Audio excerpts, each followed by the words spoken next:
The big thing is that there are no real news events other than the question of how much Spain needs for its banks, and they've already said 100 billion is on the table. So unless they need to go over that, you don't have a major risk factor.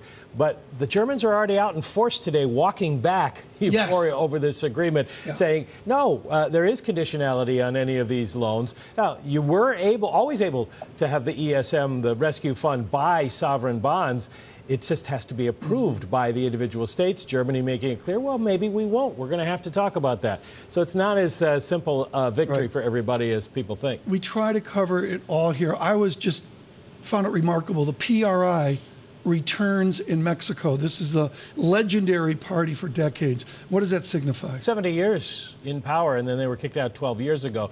It's an interesting situation because they were widely regarded as corrupt, and although they did some modernizing of the economy, brought it down tremendously and opened the way for the opposition party victory for the first time. And now people are kind of tired of that opposition party. You can see GDP has been very strong there, but poverty has increased tremendously. Recent study showed 50% of Mexicans live in poverty. The Gini coefficient, you love that, 51.6, one of the worst in the world. Income inequality, tremendous there.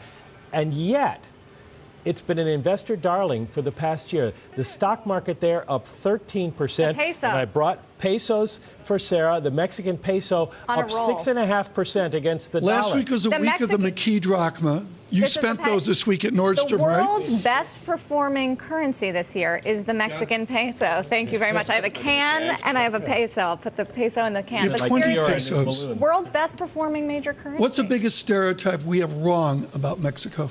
That Mexico is a unified country. I mean, the country is very balkanized. The southern half of the nation is very, very poor. And that's why you've seen some of the independence movements down there. They had a problem for many years. And then they're in the midst of this terrible drug war. And you've seen poverty rates increase along the border as well. So the center of the country is doing well. The other thing that we should point out is that a lot of people have relied in Mexico on oil revenue for a long time. When oil prices rose, that helped the GDP rise, but now it's starting to fall back again with oil prices. So yeah, they have some serious problems there, and it's interesting that investors find it such an interesting place.